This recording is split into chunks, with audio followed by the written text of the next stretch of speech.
dibawa ke sel, sebaliknya CO2 yang ada di dalam sel akan diikat oleh masuk ke dalam pembuluh darah. Ya, jadi pernafasan nanti bagi pernafasan internal. Jadi kebalikan dari di alveolus, ya, jadi di sini di jaringan CO2-nya yang masuk ke aliran darah, O2-nya yang masuk ke jaringan.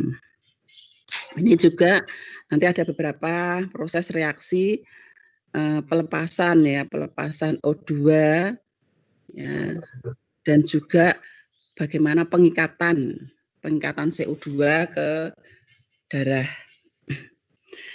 Nah, jadi reaksi-reaksi itu nanti juga dipercepat ya oleh adanya enzim, ya, enzim karbonat anhidrase yang ada di dalam eritrosit.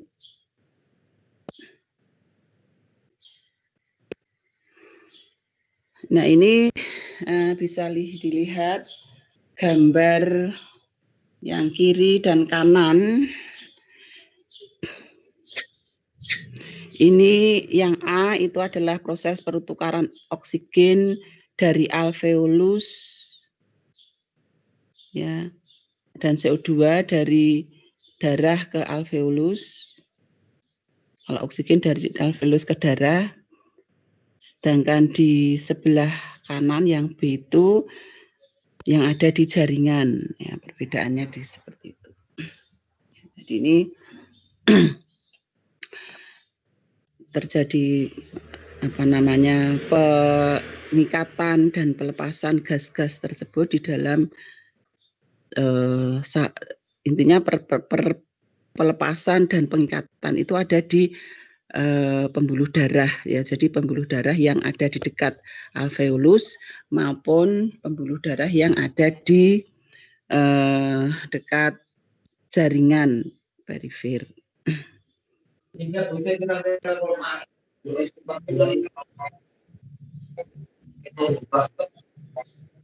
Nah, untuk pertukaran oksigen, oksigen itu sebagian besar ini akan diangkut oleh hemoglobin, ya, dalam sel darah merah. Jadi ikatannya Hb plus O2, ya, 4 plus 4 O2 di dalam paru-paru nanti akan berubah menjadi 4 HbO2 untuk diangkut, ya, lewat Hb. Sebaliknya Hb ini nanti di dalam jaringan, ya, akan melepaskan O2-nya, ya. Jadi terjadi reaksi yang balik, jadi akan dilepas menjadi Hb dan O2. Nah, untuk proses pengikatan dan pelepasan O2 ini dipengaruhi oleh jadi kadar O2, kadar CO2 dan tekanan O2. Ya, jadi untuk pertukaran oksigen, ya, kenapa tadi Hb itu diikat oleh O2 diikat oleh Hb, kenapa Hb kemudian di jaringan itu kan melepaskan O2-nya, itu semuanya tergantung dari tadi adanya kadar O2, kadar CO2 dan tekanan O2. Jadi tentunya di sini di alveolus, kemudian di pembuluh darah yang ada dekat alveolus, sama di pembuluh darah yang ada di jaringan, itu ada perbedaan tadi O2, CO2 dan tekanan O2-nya. Ya. Nah, untuk pengangkutan atau pertukaran O2. Nah, untuk pertukaran CO2 ini ada 3 cara pengangkutan. Ya, jadi dari CO2 dari jaringan kemudian keluarkan ke aliran darah dan sampai nanti dibawa ke alveolus. Ini ada 3 cara pengangkutan CO2. Yang pertama, CO2 itu ada yang larut di dalam plasma membentuk asam karbonat. Ya, jadi CO2 ini akan bereaksi dengan H2O yang menjadi H2CO2, CO3. Ya, jadi pengangkutan CO2 dengan dalam bentuk H2CO3 itu sedikit ya, hanya 5%. Ya, jadi hanya 5% CO2 yang diangkut dalam bentuk H2CO3. Yang kedua, CO2 itu dalam bentuk senyawa karbomino. Ya. Jadi CO2 dari jaringan itu nanti akan berdifusi ke dalam sel darah merah, kemudian akan berikatan dengan gugus amin atau NH2. Ya, dengan cara ini kurang lebih ada 30%. Ya, jadi 30% CO2 yang dibawa oleh dalam aliran darah itu yang berikatan dengan gugus amin, ya, ini ada 30%.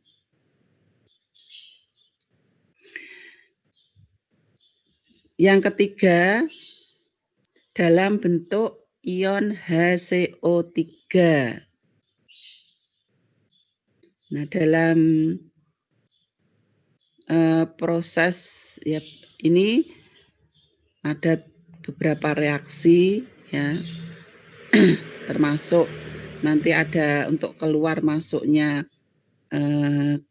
eritrosit ya ke plasma ini melalui pertukaran dengan ion Cl. Ya, jadi ion Cl itu juga penting ya untuk pertukaran CO2 di dalam sel eritrosit. Jadi CO2 ini masuk ke dalam sel darah merah. Ya. CO2 akan berikatan dengan H2O dengan adanya enzim karbonat anhidrase akan dirubah menjadi H2CO3. Ya, kemudian nanti H2CO3 ini akan keluar dari sel darah merah masuk ke plasma darah. Nah, untuk pertukaran tersebut membutuhkan ion klorida. Ya. Jadi CO2 nanti akan berada di dalam plasma darah, jadi bukan di eritrosit. Ya, jumlah ini yang paling banyak. Jadi pengangkutan CO2 dengan cara yang ketiga ini ya dalam bentuk ion HCO3 ini jumlahnya 65%. 65%.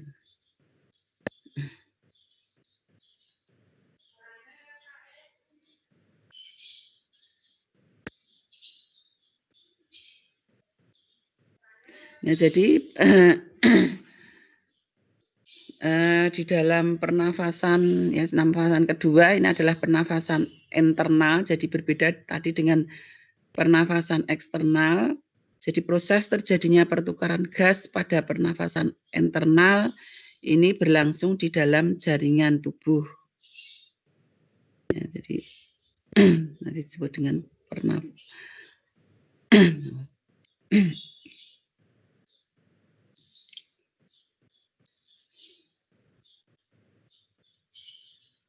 ya, ini juga tadi pertukaran oksigen ya ke jaringan, kemudian nanti oksigennya akan dilepas ke jaringan, ke sel-sel, dan kemudian akan dipakai untuk proses metabolisme. Proses metabolisme untuk menghasilkan inersi.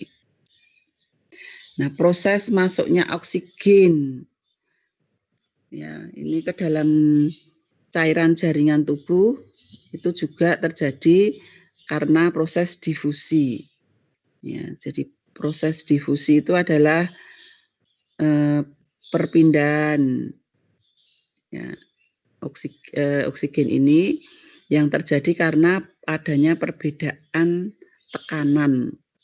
Ya, kalau tadi pernafasan eksternal itu kenapa oksigennya itu bisa masuk ke dalam aliran darah ya, ke dalam pembuluh darah karena tekanan oksigen yang ada di alveolus ya, di luar itu lebih tinggi daripada tekanan oksigen yang ada di pembuluh darah. Sebaliknya pada pernafasan internal itu tekanan oksigen yang ada di dalam darah lebih tinggi daripada tekanan yang ada di jaringan ya, sehingga bisa masuk ya lewat proses difusi ya. Jadi prinsip difusi itu adalah perpindahan dari tekanan tinggi ke tekanan yang lebih rendah. Ya. Sedangkan untuk CO2 itu sebaliknya.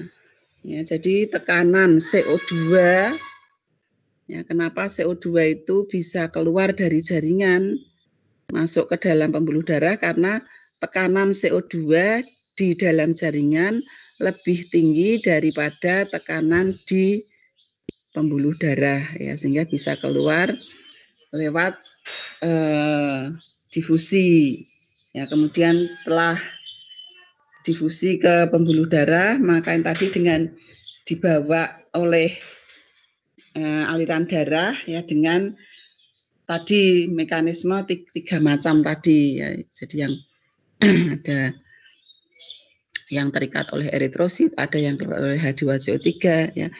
Ini kemudian dibawa ke alveolus ya. Nah, tekanan CO2 yang ada di pembuluh darah yang berdekatan dengan alveolus itu tekanan CO2-nya lebih tinggi daripada yang ada di paru-paru, di alveolus, sehingga CO2-nya ini akan berdifusi keluar ya. Jadi itu prinsip dari perpindahan oksigen dan CO2 dari alveolus ke darah maupun dari darah ke alveolus, demikian juga pertukaran untuk CO2. Nah, untuk pertukaran oksigen dalam sehari semalam itu memerlukan 300 liter oksigen, ya, sekitar 0,2 liter per menit. Maaf sebentar, saya ini ya tak sambil buka absen satunya untuk biar bisa absen karena jam 8 itu mulai perkuliahan. Sebentar. Oke, Bu. Iya. Sebentar 5 menit, sekitar 5 menit saya Siap, Bu. break dulu.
Oke, kita lanjutkan.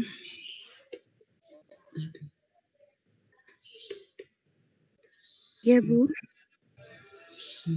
Sebentar.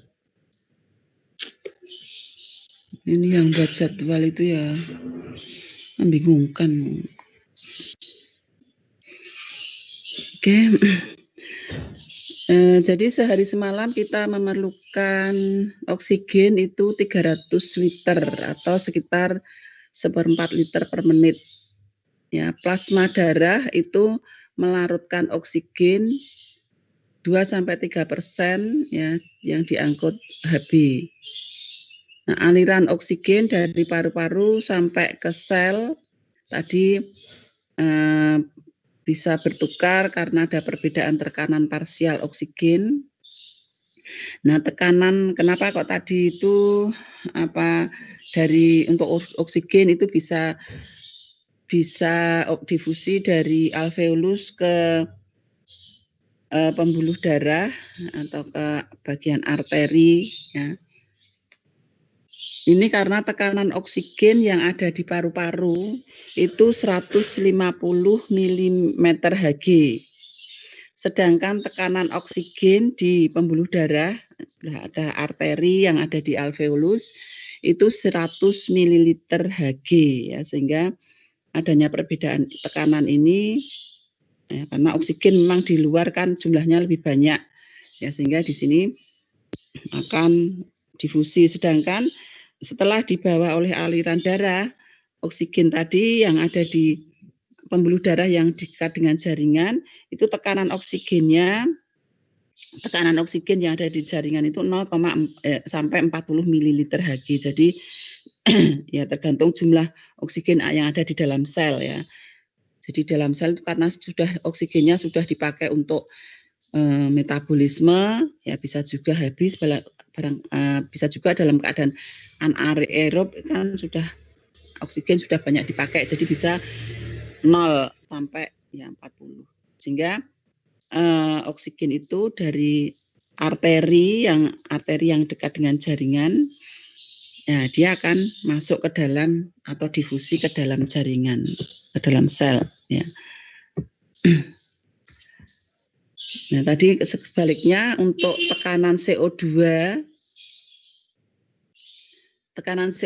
di jaringan itu 60 mm Hg, sedangkan di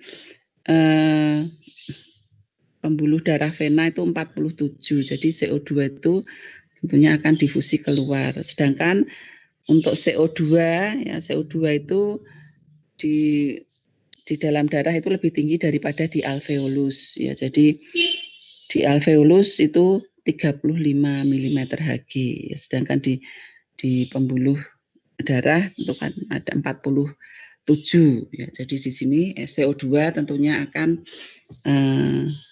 difusi keluar. Nah, ini sudah. Nah, tadi bentuk pengikatan O2 di dalam darah. Jadi O2 yang terikat di dalam darah itu bisa dalam bentuk terikat oleh Hb di dalam eritrosit, bisa juga larut di dalam plasma darah. Tapi yang larut dalam plasma darah untuk oksigen itu jumlahnya tidak bermakna, jadi hanya sedikit. Ya, sebagian besar untuk O2 itu terikat pada Hb.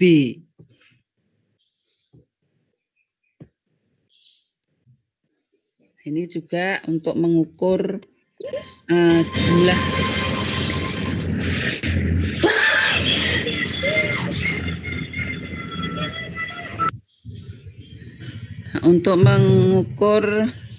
saturasi oksigen.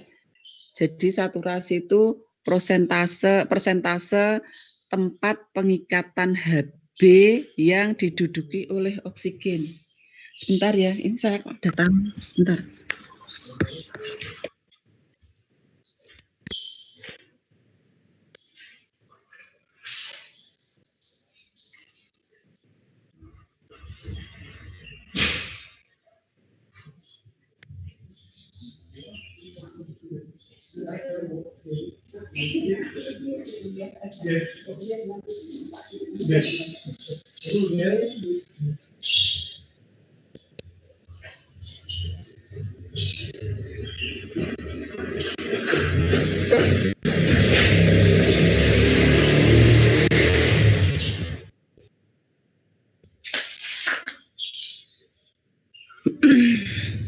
Jadi saturasi itu adalah persentase tempat pengikatan Hb yang diduduki oleh oksigen. Satuannya itu adalah persen ya. Jadi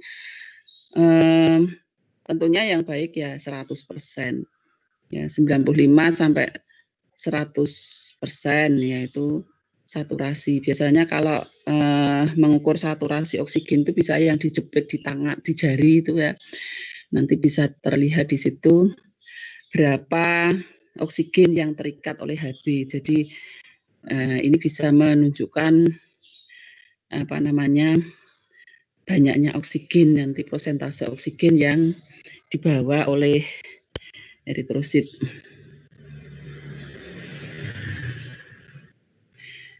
Afinitas oksihemoglobin, jadi afinitas dari oksigen yang diikat oleh Hb itu dipengaruhi oleh konsentrasi ion H, kemudian tekanan CO2, temperatur, ya, kemudian 2,3 di fosfogliserat, kemudian karbon monoksida, dan juga variasi hemoglobin.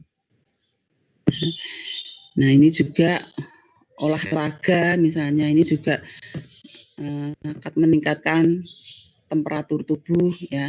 Ini juga tentunya akan meningkatkan tekanan CO2. Jadi kemudian juga menurunkan pH atau bisa terjadi asidosis.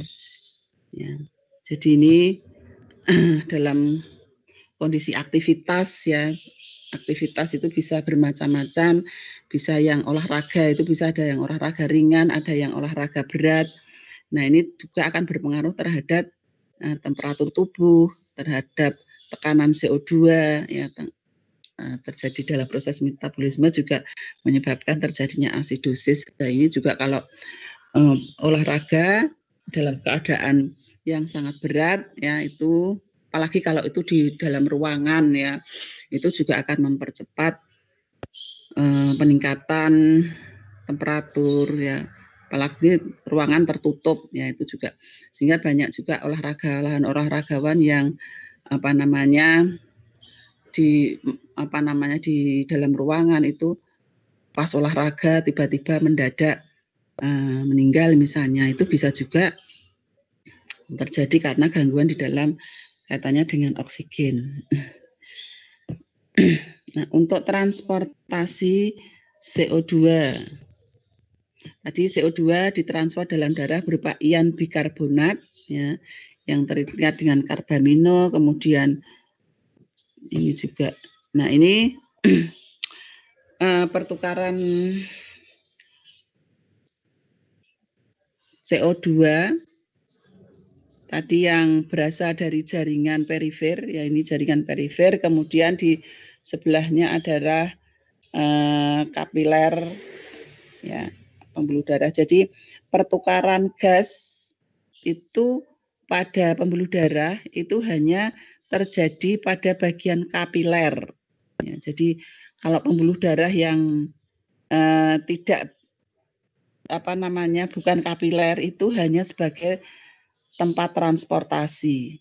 Ya, jadi nanti pertukarannya hanya di bagian kapiler, ya ujung-ujung kapiler itu. Nah, di situ akan memberikan berdekatan dengan jaringan ya sel-sel. Nah, CO2 dari jaringan perifer ini berasal dari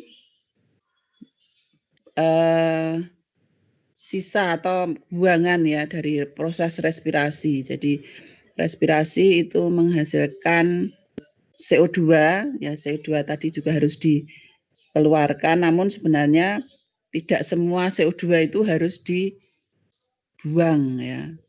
Karena di sini juga untuk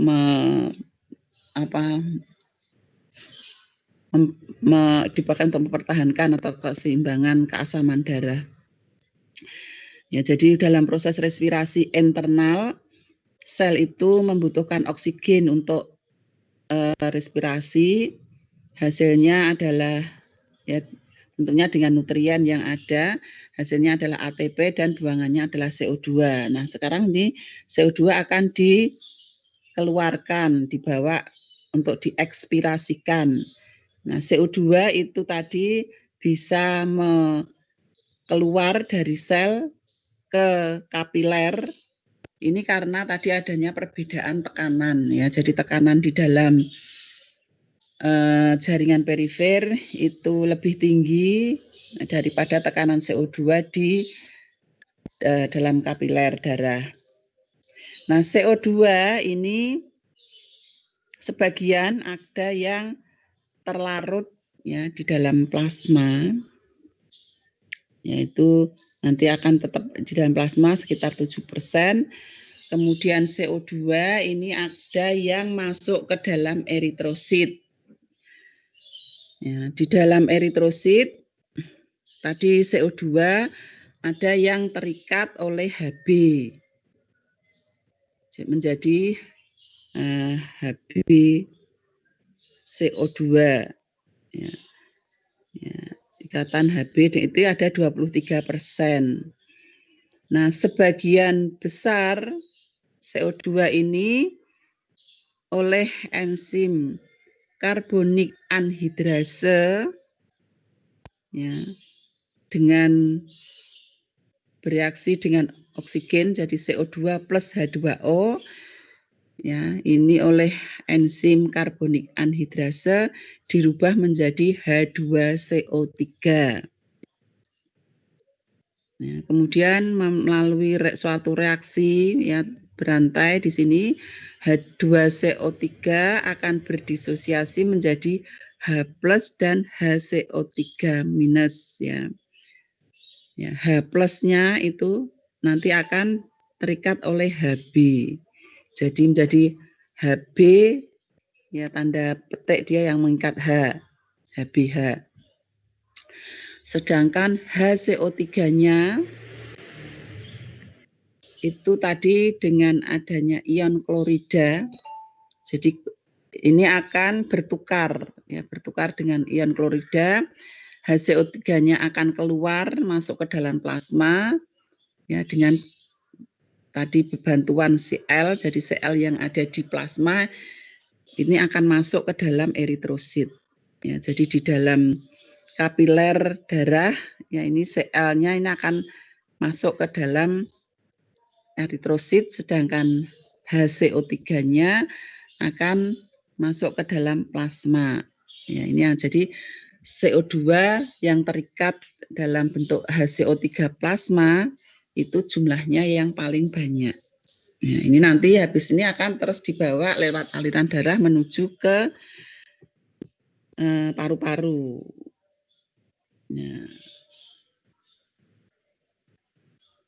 Ya, jadi sebenarnya ke jantung dulu, jantung ke paru-paru. Ya, paru nanti terjadi pertukaran oksigen dan CO2, paru-parunya dari paru-paru masuk ke jantung lagi.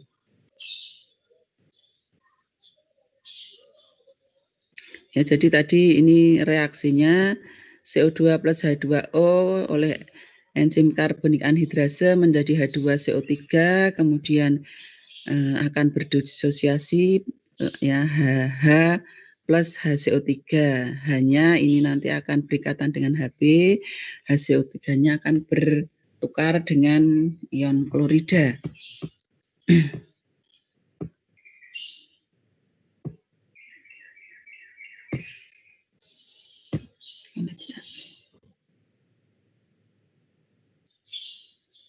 Jadi tadi yang senyawa karbonio yang terikat dalam eritrosit ya jadi sekitar 30% ya. CO2 itu membentuk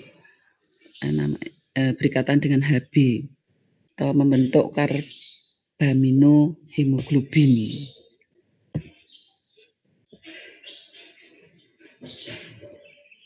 Nah, jadi ini tadi komponen karbamino di dalam plasma ya, berkaitan dengan kekuasaan. Nah ini tadi setelah CO2 dari aliran darah ya, setelah ini akan dibawa ke paru-paru, ke alveolus. Nah, bagaimana?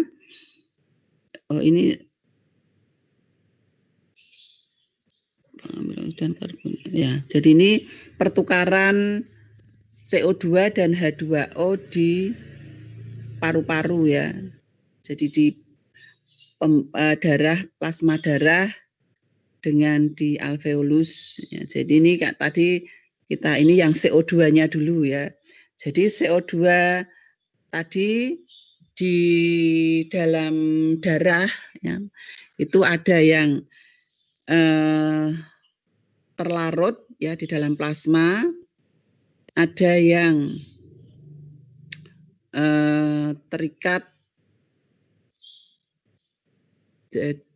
dengan di dalam plasma ya.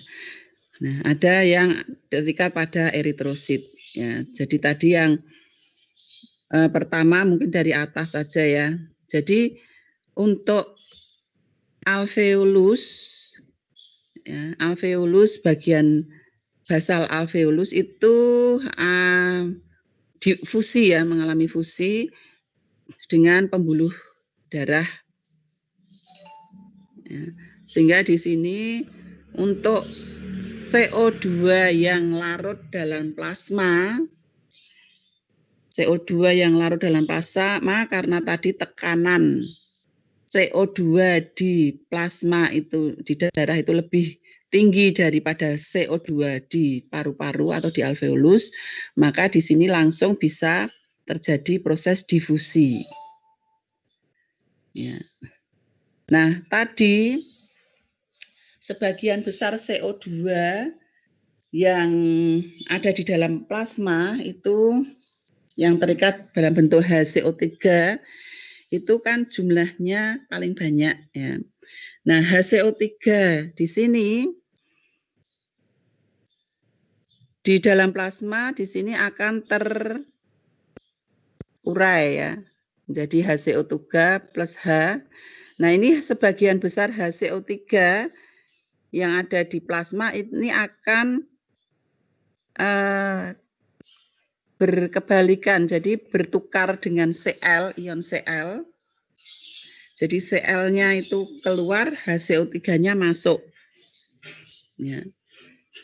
HCl-nya keluar dari eritrosit, sedangkan HCO3-nya masuk ke dalam eritrosit. Nah, sebagian kecil HCO3-nya itu ya, jadi akan berikatan dengan H yang ada di dalam plasma membentuk H2CO3.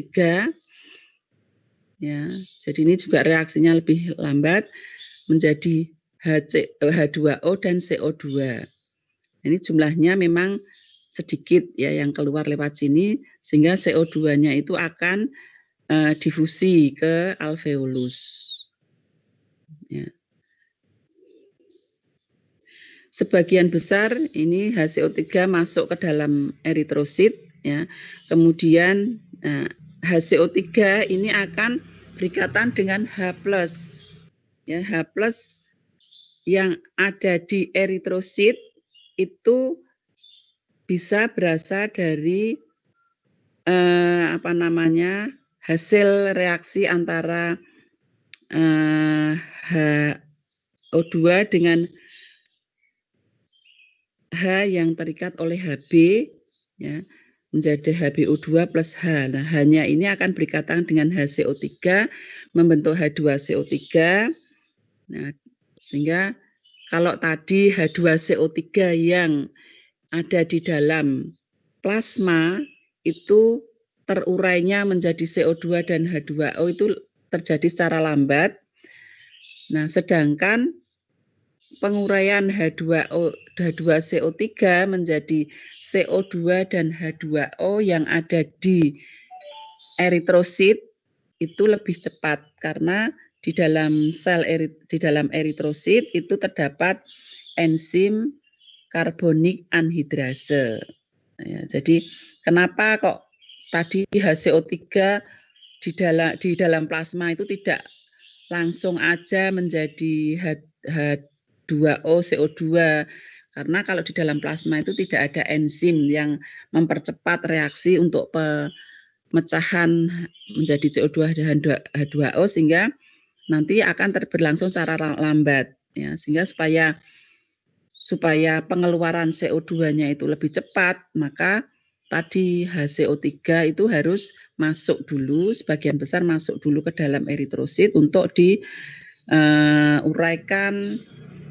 ya oleh enzim ini, sehingga reaksinya cepat, sehingga CO2-nya itu akan lebih cepat dan lebih banyak berdifusi ke dalam alveolus. Nah, itu untuk satu lagi, ini tadi juga CO2 yang terikat oleh Hb yang ada di dalam eritrosit, ya, itu juga bisa dilepas ya di sini menjadi CO2 dan Hb. Ya, ini sehingga CO2-nya itu bisa dilepas. Ya, jadi dalam hari ini yang sangat signifikan ya itu adalah CO2 yang terikat dalam bentuk HCO3 yang ada di dalam plasma ini. Ya, jadi kalau bisa dilihat pada ketebalan dari tanda panah ini, ya, jumlah yang paling banyak ya itu yang berasal dari HCO3 plasma yang dipecah lewat eritrosit. Nah, itu untuk pengeluaran atau pertukaran CO2. Nah, ini untuk O2. Jadi O2 dari alveolus masuk ke dalam atau dibawa oleh darah ya, itu dalam dua bentuk ya. Kalau tadi yang CO2 itu bisa dalam tiga jalur, ini ada 2 jalur ya. Yang pertama ini dalam bentuk oksigen terlarut di dalam plasma. Itu jumlahnya sedikit ya, lebih banyak O2 ini yang akan berikatan dengan HHB ya, di dalam sel darah merah. Dalam eritrosit O2 akan terikat oleh HHB. Nah, HB akan dirubah menjadi HbO2 dan H+. H plusnya nanti dipakai untuk pemecahan reaksi dengan HCO3. Nah, ini nanti O2 akan diikat ya, dibawa dalam aliran darah itu menjadi dalam bentuk HbO2.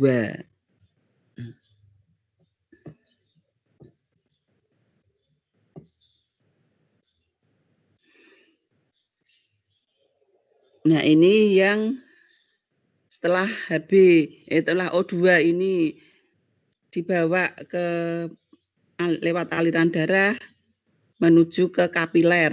Nah, ini kalau tadi sudah ya untuk CO2-nya itu dari jaringan itu tadi ada dalam bentuk CO2 terlarut, kemudian CO2 ini juga reaksinya lebih perlahan ya, berkaitan dengan plasma yang tadi yang sebagian besar dalam bentuk HCO3 yang lewat dengan pertukaran dengan Cl tadi. Nah, ini untuk O2-nya, jadi O2 yang ada di eritrosit ya,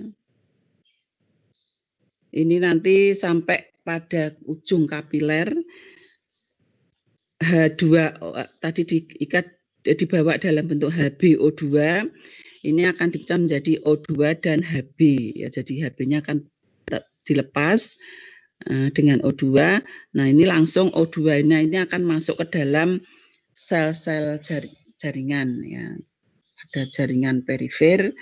Ya, ini akan jumlahnya sama, jadi lebih. Jadi untuk pertukarannya itu lebih sederhana ya dibandingkan dengan yang CO2. Ya, jadi O2 itu langsung akan didifusi, sedangkan yang O2 yang ada di dalam plasma, yang terikat, yang larut dalam plasma itu juga tadi jumlahnya lebih sedikit, ya ini akan langsung berdifusi karena tekanan di dalam kapiler untuk O2 itu lebih tinggi daripada tekanan yang ada di sel-sel pada jaringan tubuh. Nah itu tadi pertukaran gas ya, antara CO2 dan O2 dari alveolus ke sel maupun sebaliknya. Nah, ini mengenai sistem peredaran darah. Ya, jadi darah tadi dalam tubuh itu mengalami proses peredaran, itu alat-alat peredaran darah pada tubuh itu ada jantung, ya, ada pembuluh darah, ada kapiler darah. Ya, jantung ini. Ya, jadi fungsi jantung ini terutama adalah untuk memompa darah ya, ke seluruh tubuh, dan tadi juga menyediakan oksigen dan zat-zat lain untuk kepentingan seluruh tubuh. Nah, ini juga penting, jantung ini juga harus berkontraksi, memompa darah terus-menerus ya sepanjang hidupnya. Kalau memompanya sudah berhenti ya sudah tidak hidup. Ya, ini juga beberapa yang berkaitan atau yang mendukung terjadinya kontraksi, antara lain ini adalah selain aliran darah itu sendiri juga banyak otot-otot jantung yang kerjanya secara otomatis ya, jadi bisa berkontraksi, relaksasi ya, terjadi secara otomatis ya. Ini juga kemampuan kontraksi dari jantung itu juga tergantung juga pada aliran darah yang masuk dan keluar jantung.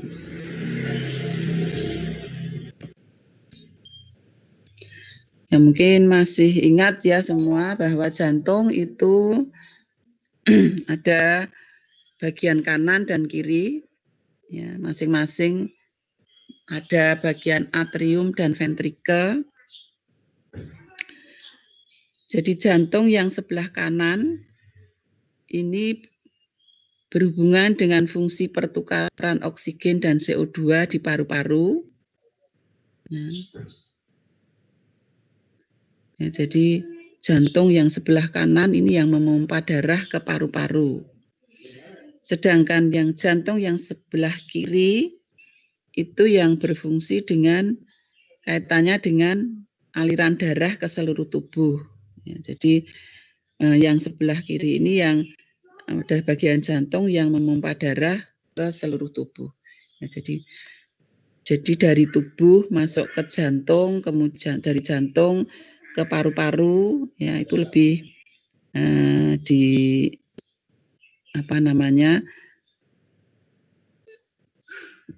dikendalikan oleh jantung yang sebelah kanan. Ya, sedangkan setelah dari paru-paru masuk ke jantung, kemudian masuk ke peredaran darah, ya membawa oksigen yang dari paru-paru, jadi membawa darah yang bersih ya, karena di sini oksigennya banyak, yang kemudian akan dibawa ke jaringan-jaringan tubuh yang membutuhkannya.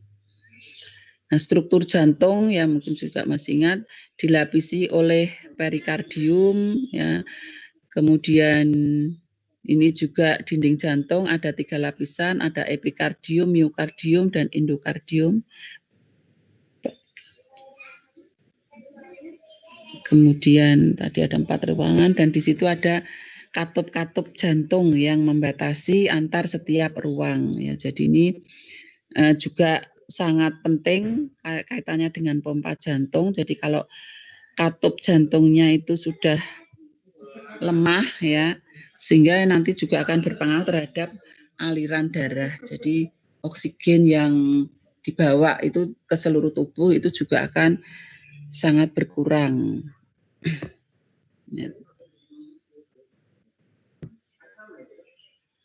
Ini atrium kanan menerima aliran darah balik dari seluruh tubuh, atrium kiri jantung menerima darah dari paru-paru, ventrikel kanan memompa darah ke paru-paru, ventrikel kiri memompa darah ke seluruh tubuh. Kemudian antara atrium dan ventrikel juga dipisahkan oleh katup yang berfungsi supaya darah itu tidak balik, ya. Kemudian di sini juga ada mekanisme. Nah, ini katup jantung.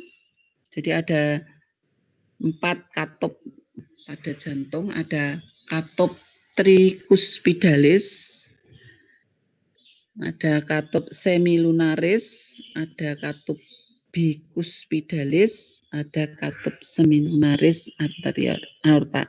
Jadi katup tricuspidalis itu katup antara atrium kanan dan ventrikel kanan.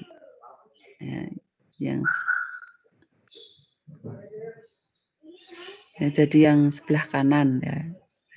Kemudian katup semilunaris paru-paru itu antara ventrikel kanan dengan arteri pulmonalis. Jadi yang menghubungkan antara dari ventrikel kanan untuk masuk ke dalam paru-paru. Katup bicuspidalis itu antara atrium kiri dan ventrikel kiri, ya.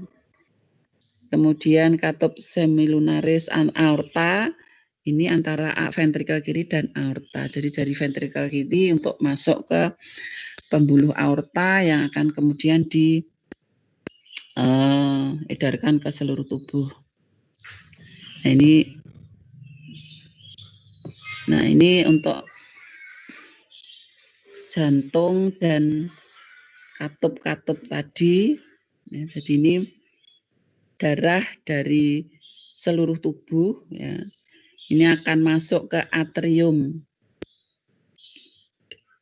kanan. Nah, di antara atrium kanan dengan ventrikel kanan itu terdapat tadi katup tricuspidalis. Ya, jadi ini katup ini, ya, tentunya dengan adanya aliran darah ini kemudian masuk, ya, katup ini akan terbuka. Jadi karena tekanan tinggi, ya, misalnya aliran darah masuk, ya, di sini kan masih tertutup, ya, karena tadi tekanan darah di sini lebih tinggi dari di sini sehingga ini tertutup. Sehingga begitu ini ada aliran darah masuk ke atrium kanan, maka aliran darah kan menjadi lebih banyak, ya, sehingga tekanannya akan membesar. Ini akan membuka, ya, katup tricuspidalis membuka, aliran darah akan masuk, ya, sehingga ini akan menutup supaya darah tidak balik lagi. Kemudian dari ventrikel kanan, ya, ini akan masuk ke paru-paru, ya. Jadi darah di sini masih banyak mengandung CO2. Ya, di paru-paru tadi terjadi pertukaran CO2 dengan O2. Jadi mekanisme pertukarannya tadi, ya, seperti yang tadi pertukaran gas, sehingga setelah dari paru-paru, baik paru-paru kanan dan kiri, nah ini akan masuk ke atrium kiri, ya. Dari atrium kiri, tadi ini klepnya adalah ada yang ke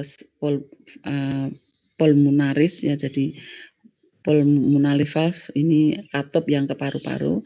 Nah, kemudian setelah dari paru-paru membawa oksigen ini masuk ke atrium kiri, ya. Kemudian masuk ke ventrikel kiri, ya, dari ventrikel kiri masuk ke aorta, ya. Dari aorta ini dibawa ke seluruh tubuh, termasuk juga ada yang dibawa ke jantung lagi, ya, lewat arteri koronaria. Nah, ini aliran darah yang ada di jantung. Ya, jadi ini di jantung sendiri juga ada namanya dari aliran darah dari jantung tadi begitu masuk ke dalam atrium kanan, ini aliran di antara atrium kiri itu terdapat namanya pacemaker ya. Di situ ada serat-serat Purkinje, ya, sehingga hak penghantaran respon listrik itu bisa diteruskan. Jadi sebelum aliran darah itu masuk sini, kontraksi otot itu sudah terjadi juga di sini untuk membantu aliran darah. Ya, jadi tadi untuk membantu aliran darah selain karena perbedaan tekanan juga ada kontraksi otot-otot. Ya, bagaimana kontraksi otot itu bisa terjadi lebih cepat karena maknanya lebih teratur ya. Jadi perlahan tapi terus-menerus karena adanya aliran darah tadi akan menyebabkan suatu rangsang yang diteruskan oleh serat-serat Purkinje ini sehingga otot-otot ini berkontraksi. Jadi ini akan membantu aliran darah jadi sebelum darah itu sudah mencapai ventrikel misalnya, di sini kontraksi otot sudah bisa terjadi di sini karena kerja dari otot-otot tersebut.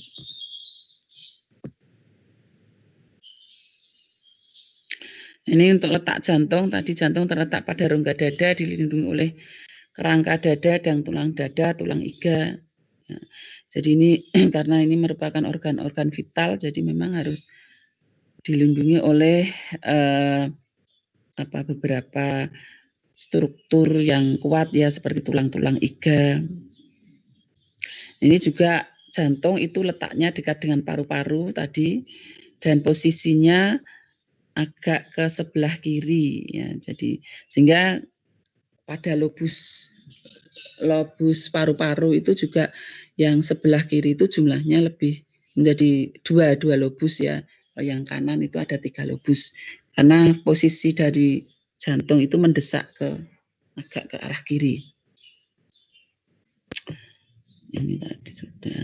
Nah ini jadi posisi jantung itu ke sebelah kiri. Tapi ada beberapa orang yang juga ada kelainan bisa juga ini menuju ke arah sebelah kanan, tapi itu untuk anomali juga.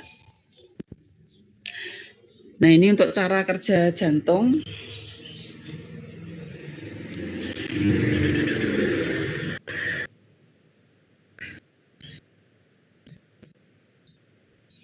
Nah ini cara kerja jantung ya dengan cara kontraksi dan relaksasi ya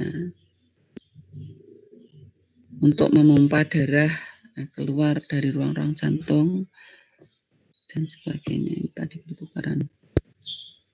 Jadi tadi aliran darahnya dari ventrikel kanan, kemudian dari atrium kanan, ventrikel kanan, kemudian paru-paru untuk pertukaran oksigen, kemudian dibawa ke ventrikel kiri, atrium kiri, ventrikel kiri, kemudian ke aorta.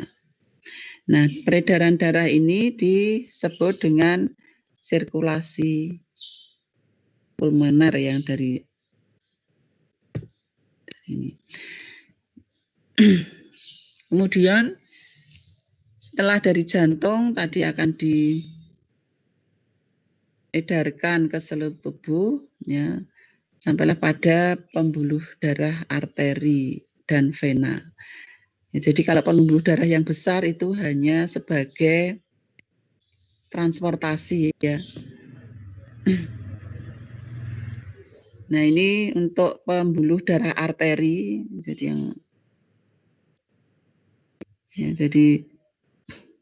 semua darah yang meninggalkan jantung, ya pembuluh darah yang meninggalkan jantung itu mempunyai struktur yang berbeda dengan yang menuju ke jantung, ya sedikit ada perbedaan. Ya kalau jaringannya sih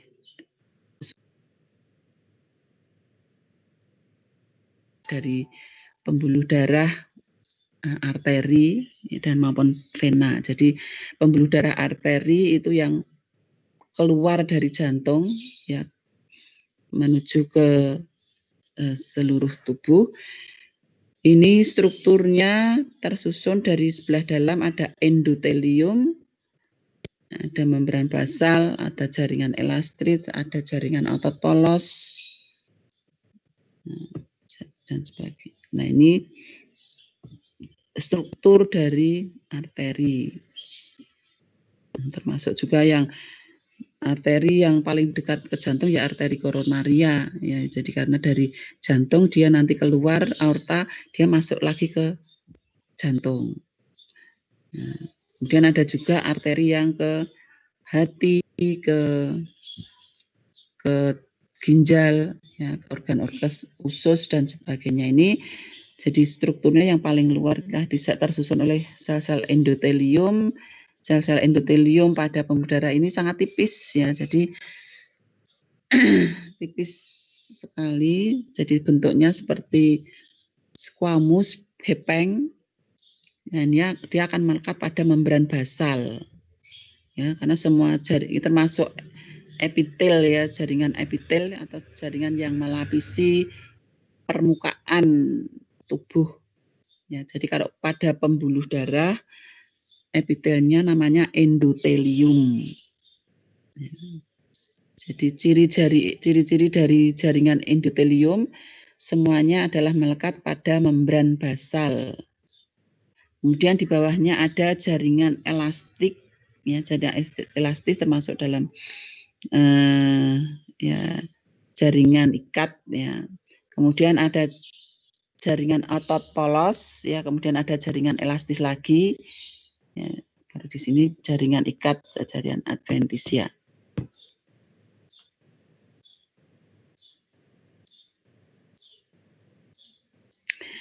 Ya, jika dibandingkan dengan vena, ya, dinding otot pada pembuluh nadi ini lebih tebal dan lebih kuat, ya, dan bersifat elastis. Jadi yang keluar dari pembuluh darah yang keluar dari jantung itu dinding ototnya lebih tebal, lebih kuat, ya, sehingga di sini tadi juga banyak jaringan elastiknya. Dan tekanan pembuluh darah di sini lebih kuat daripada pembuluh vena atau balik. Ya, jadi balik itu yang vena itu yang menuju ke jantung, ya, dari jaringan ke jantung itu pembuluh balik. Darah yang keluar dari jantung melalui tadi dua pembuluh darah ya, jadi arteri pulmonalis dan aorta. Jadi yang arteri pulmonalis tadi yang membawa darah yang banyak CO2 ke paru-paru untuk tadi tukaran gas. Kemudian yang ini yang ke aorta. Jadi aorta itu yang sudah banyak oksigennya yang dibawa ke seluruh tubuh. Nah, sedangkan pembuluh balik atau vena, jadi pembuluh darah yang tadi dari jaringan dibawa ke jantung, balik ke jantung. Nah, ini juga strukturnya ini ada banyak katup, ya, ada katup-katupnya. Ya, jadi kemudian ada sel-sel endotelium, ya, jadi sel epitel pada pembuluh darah tadi, kemudian melekat pada membran basal, kemudian di bawahnya ada jaringan otot polos dan jaringan ikat, ya. Jadi nah ini ada katup-katupnya, ya. Jadi di pembuluh vena, ya, jadi tadi itu lebih banyak katupnya pada lumen, ya, masuk ke dalam lumen.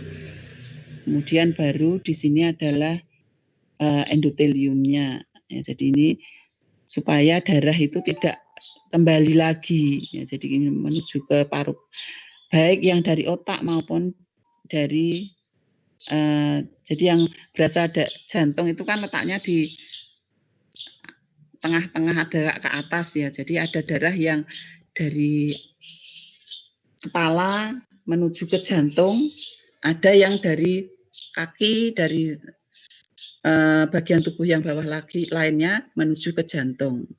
Nah, itu venanya itu namanya vena cava. Kalau yang dari otak itu vena cava superior. Kalau yang dari bawah jantung menuju ke jantung itu vena cava inferior. Ya, jadi yang dari atas, yang dan dari bawah. Ya. Tadi strukturnya itu sama, ada katop, anduk endotelium, membran basal, jaringan otot polos, dan jaringan ikat. Ini.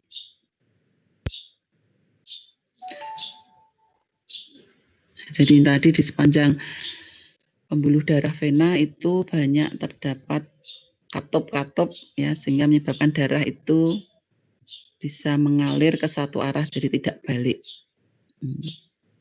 Ya, jadi ini juga vena cava sama, ada vena pulmonalis dan vena cava. Ya, jadi vena cava itu ada dua, tadi ada yang superior ya, yang berasal dari otak ya atau bagian atas dari jantung, dan vena cava inferior itu yang berasal dari bawah jantung. Ya, semuanya menuju ke jantung.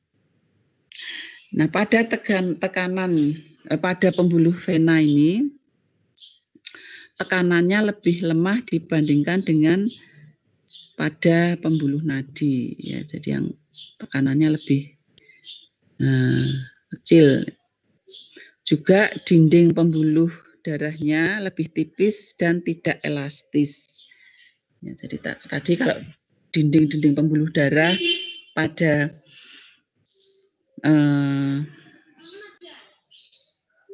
nadi itu tebal karena banyak jaringan elastisnya juga. Ya, jadi kalau di sini kurang elastis dan biasanya terletak di dekat permukaan kulit. Ya. Jadi pembuluh darah ini letaknya dekat dengan permukaan kulit. Nah, jadi kalau misalnya Anda pernah ambil darah ya, ambil tes darah ya, tes darah itu kenapa kalau tes darah biasanya kalau yang di apotek itu bisa cek darah yang diambil itu sebenarnya adalah darah vena. Ya, jadi ya darah yang akan menuju ke jantung. Sedangkan kalau kita di pas medical check up itu ya, darah itu diambilnya di dekat biasanya di agak yang pembuluh darah yang dalam, yaitu biasanya diambilnya dari pembuluh nadi. Jadi kalau misalnya tes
halo, maaf ini tadi tiba-tiba, biasanya memang kalau sudah 1,5 jam biasanya on hold, jadi mesti mati sendiri.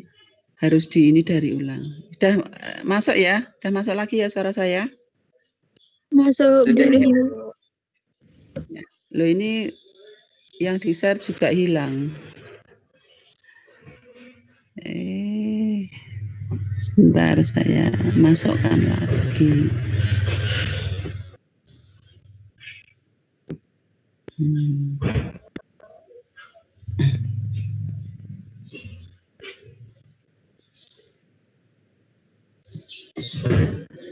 balik lagi dari awal.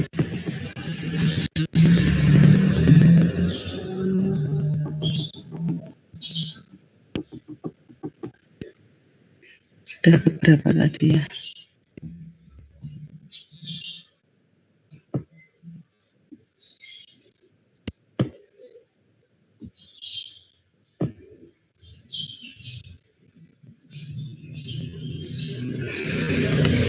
Nah, ini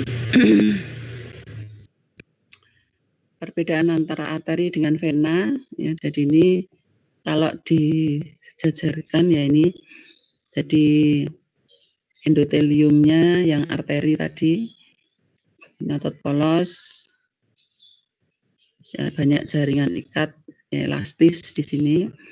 Nah, setelah dari arteri ini ada cabang-cabang ya, pembuluh arteriol.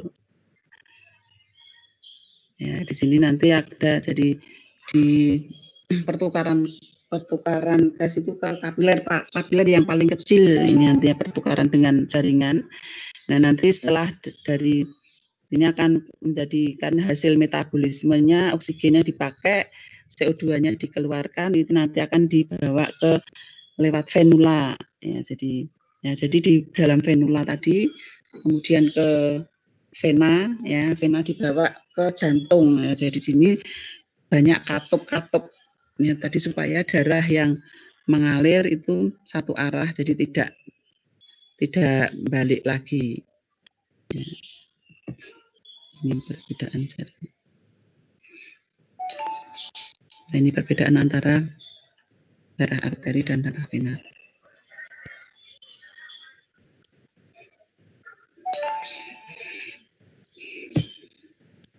Nah, ini jaringan elastis ya, di sini pada vena tidak ada. Kemudian ototnya itu juga lebih tebal pada arteri dibandingkan dengan vena, karena tadi tekanannya juga harus tinggi ya, sehingga karena dibantu dengan adanya otot-otot di sini juga tekanannya di arteri lebih tinggi daripada di bagian vena. Nah, ini di bagian kapiler lebih tipis lagi. Kapiler itu lebih hanya endotelium ya. Lapisan endotelium di bawah ada jaringan ikat juga, tapi ini tipis yang melapisi permukaan luar. Nah, jadi pertukaran oksigen dan CO2 itu ada di bagian kapiler darah. Nah, bisa juga kalau tadi ya, misalnya yang di jantung ya, di jantung itu ada gangguan misalnya. Gangguan di jantung itu bisa bermacam-macam. Bisa juga karena tadi katopnya itu sudah tidak membuka menutupnya bisa dol gitu ya. Itu bisa juga karena tekanan yang tinggi juga, kemudian ada beberapa kaitannya dengan penyakit jantung. Bisa juga karena terjadi pembesaran pada jantung ya, sehingga untuk aliran darah ke sana menjadi sirkulasinya terganggu. Nah, bisa juga tadi kan darah yang masuk ke jantung ya, karena ada gangguan misalnya kontraksi, ada gangguan terhadap katup-katupnya, bisa juga pompa jantungnya itu menjadi lemah ya. Nah, pompa jantung menjadi lemah sehingga aliran darah yang menuju ke jantung itu di venanya bisa juga sudah banyak, tetapi dia tidak bisa, atau karena pompanya lemah tadi tidak bisa mengalir dengan lancar, sehingga bisa juga merembes, cairan itu bisa merembes keluar. Itu bisa mengisi pada jaringan-jaringan tubuh ya, sehingga nah itu cairannya bisa juga masuk ke dalam paru-paru ya, bisa masuk ke ya jaringan tubuh yang lain, cairan jaringan ya, sehingga ini juga menyebabkan gangguan terhadap proses fisiologis yang lain. Ini kapilernya tipis.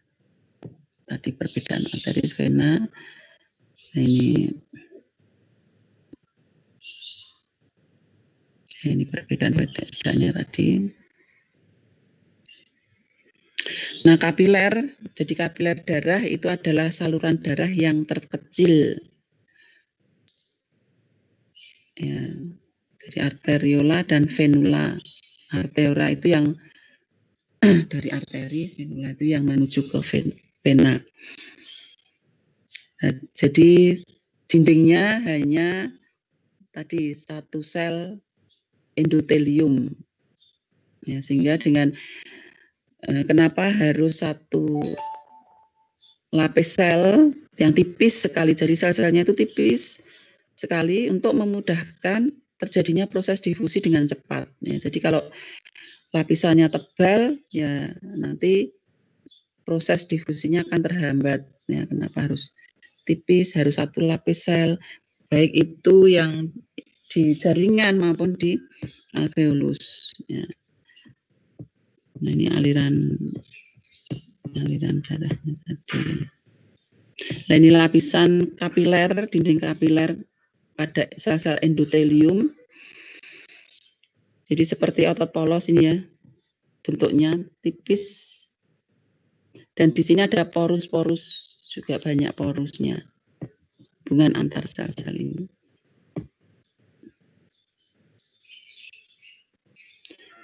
Nah, ini juga macam-macam peredaran darah. Peredaran darah pada manusia merupakan peredaran darah tertutup karena yang dialirkan dari dan ke seluruh tubuh melalui pembuluh darah.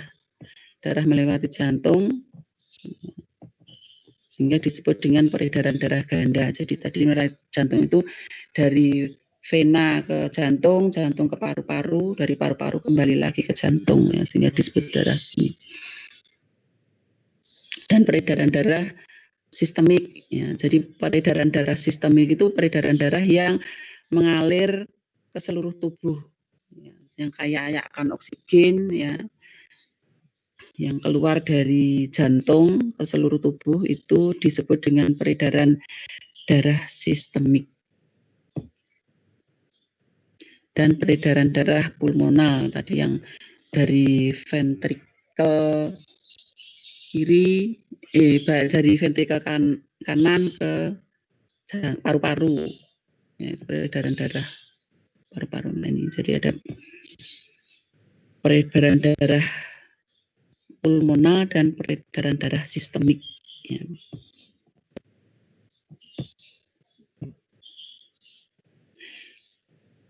Nah, ini dalam peredaran darah ya kita kenal beberapa istilah berkaitan dengan detak jantung, ya. Ada, jadi kalau pas diukur sekarang ada alat-alat yang lebih kalau dulu yang alat-alat yang lama itu kan berdasar detak jantung bisa dilihat dari itu note yang sekarang bisa langsung alatnya itu diletakkan di jantung, ya, kemudian atau biasanya di aliran darah, ya, yang di dekat dengan di tangan, ya, di daerah siku yang di depan, namanya apa? Nah, itu bisa secara langsung terdeteksi dengan alat otomatis, ya. Jadi sistolnya berapa, diastolnya berapa. Tapi itu pun juga yang alat yang lebih, ya, langsung mengeluarkan data itu kadang juga kurang bisa mendeteksi kalau misalnya ada tekanan sistolnya atau diastolnya terlalu rendah, itu kadang juga kurang bisa mendeteksi. Jadi kadang juga ada kelebihan dan kekurangannya dari masing-masing alat tersebut. Ya, jadi sistol itu keadaan jantung yang sedang berkontraksi sehingga tekanan ruang jantung menjadi paling tinggi, maksimum. Ya, jadi tekanan jantung paling maksimum. Jadi kalau dideteksi itu kita ini sistol, diastol itu biasanya yang rendah, ya, pada saat otot jantung mengalami relaksasi, ya, sehingga tekanan dalam jantung menjadi paling rendah. Jadi ini ada normalnya, ya, tinggi, rendah. Jadi Ya biasanya ya sekitar berapa ya 70 sekian 80 sampai 110 yang normal, tapi bisa juga tekanannya bisa sangat tinggi ya, atau juga diastolnya itu sangat rendah sekali. Ya, biasanya kalau sudah sangat rendah maupun sangat tinggi itu juga efeknya terhadap pusing dan sebagainya, itu indikasikan adanya oksigen dan CO2 oksigen yang beredar dalam lewat jantung.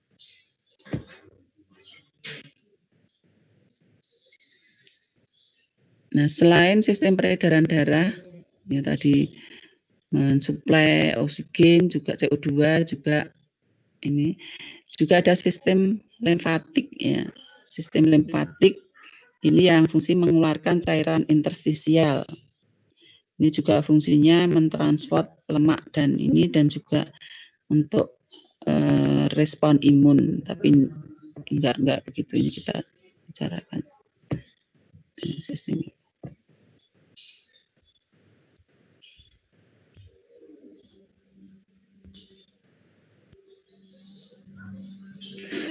Jadi pada manusia sistem peredaran darah termasuk sistem peredaran darah tertutup ya.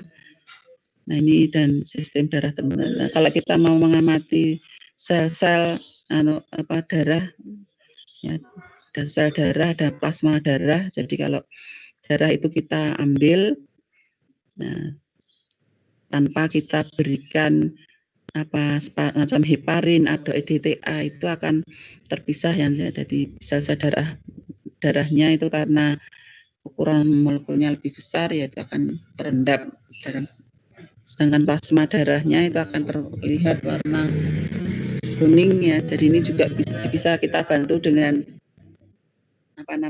sentrifuge ya. Kalau mau ambil plasma darahnya ya itu dengan kecepatan sekian RPM ya itu bisa dipisahkan. Nah, jadi dipisahkan di sini darah itu ada bagian plasma darah, ada sel darah. Ya, jadi sel darah ini ada eritrosit, leukosit, trombosit. Leukosit itu ada granulosit, agranulosit. Ya. Granulosit itu ada neutrofil, basofil, eosinofil. Agranulosit ada monosit, ada limfosit. Ya. Ini monosit itu sebenarnya juga nanti bisa berdiferensiasi atau berubah kalau dia keluar dari pembuluh darah. Ya, jadi dalam keadaan misalnya daerah peradangan, mengalami peradangan, itu monosit itu bisa keluar dari pembuluh darah, dia akan berubah menjadi sel makrofag. Ya, jadi sel makrofag itu juga mempunyai fungsi fagosit. Nah, sedangkan limfosit, ya itu ada limfosit B, ada limfosit T yang berfungsi dalam antibodi, ya, jadi menghasilkan suatu antibodi. Ya, jadi ini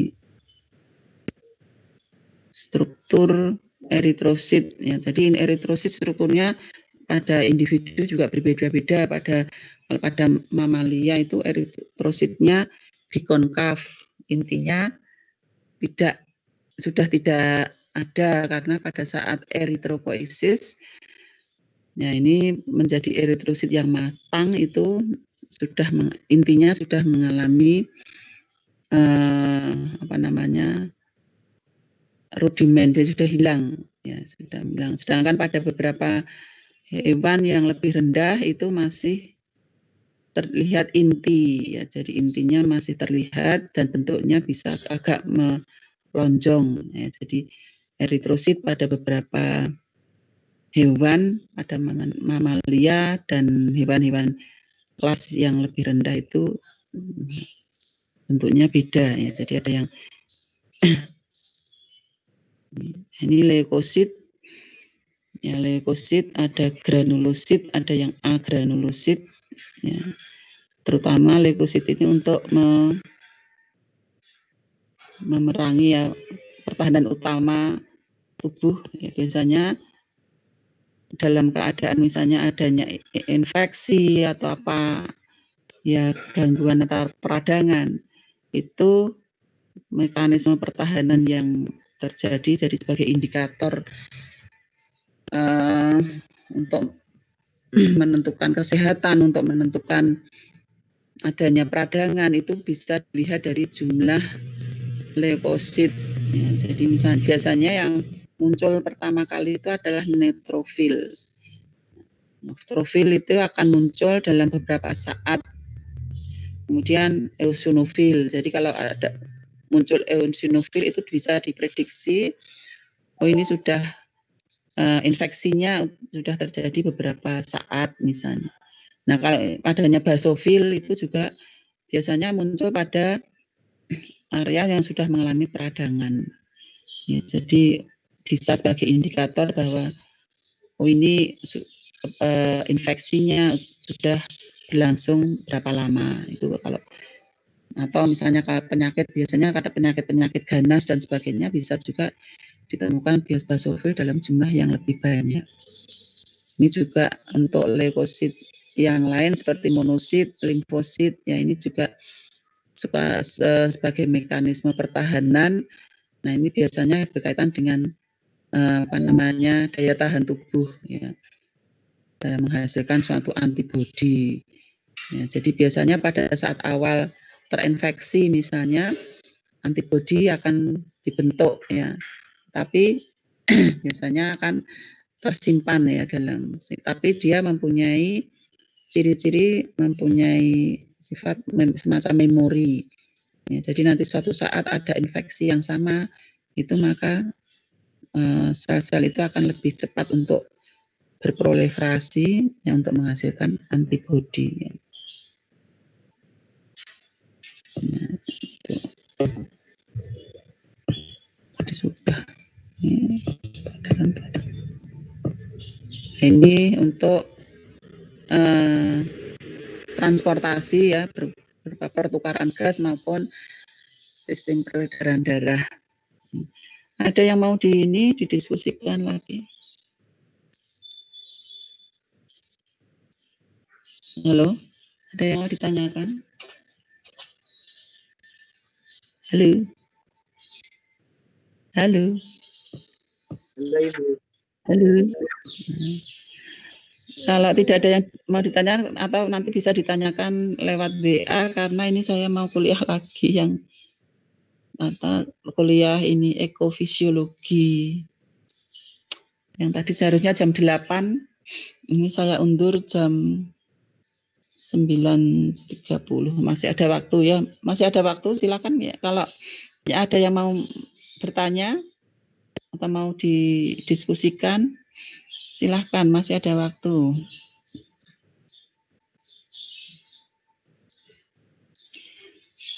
Sudah jelas? Apa belum jelas? Diam.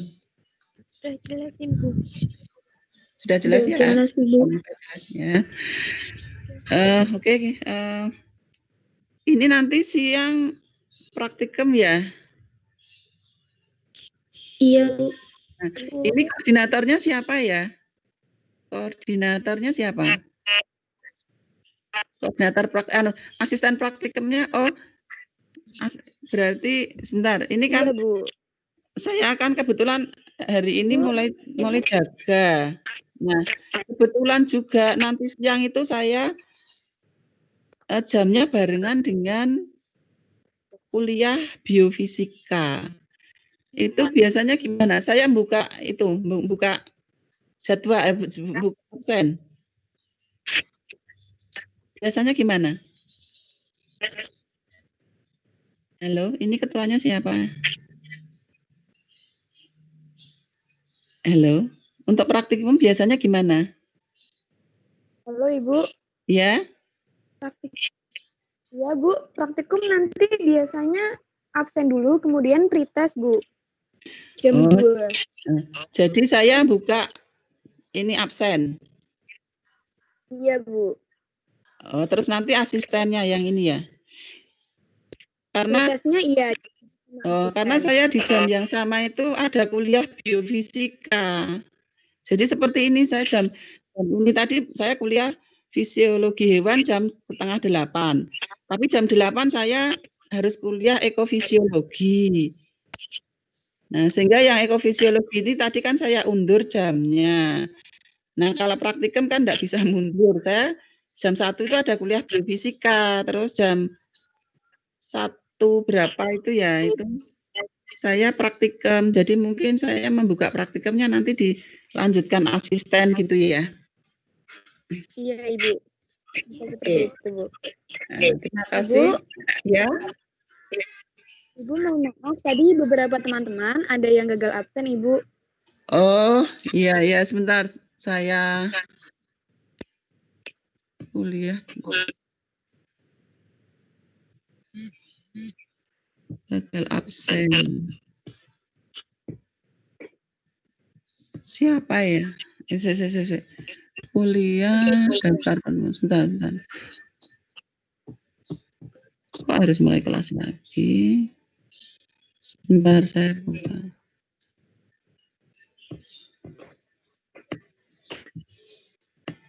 Ada 5 orang kayaknya. Sebentar ini kok susah nanti.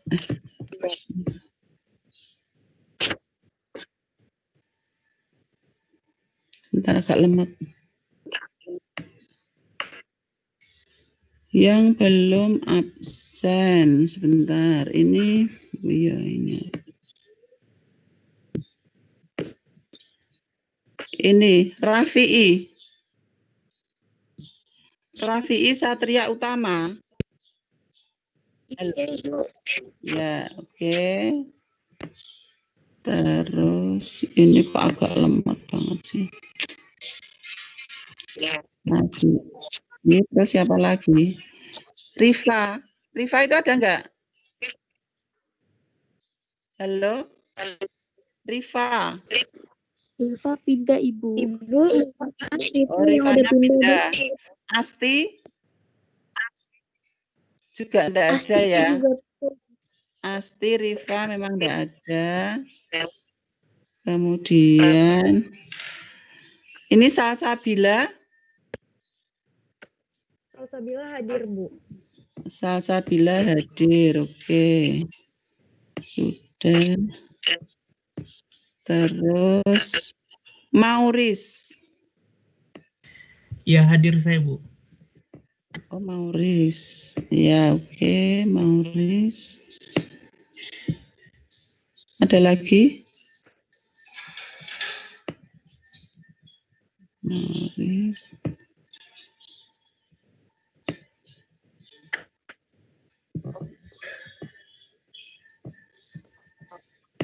Sudah ya? Ini yang keluar 2 ya dari 75, ini aja 73. Saya semua sudah saya absenkan. Oke, saya akhiri pertemuan hari ini. Kalau tidak ada pertanyaan, wassalamualaikum warahmatullahi wabarakatuh. Waalaikumsalam warahmatullahi wabarakatuh. Terima kasih. Ya.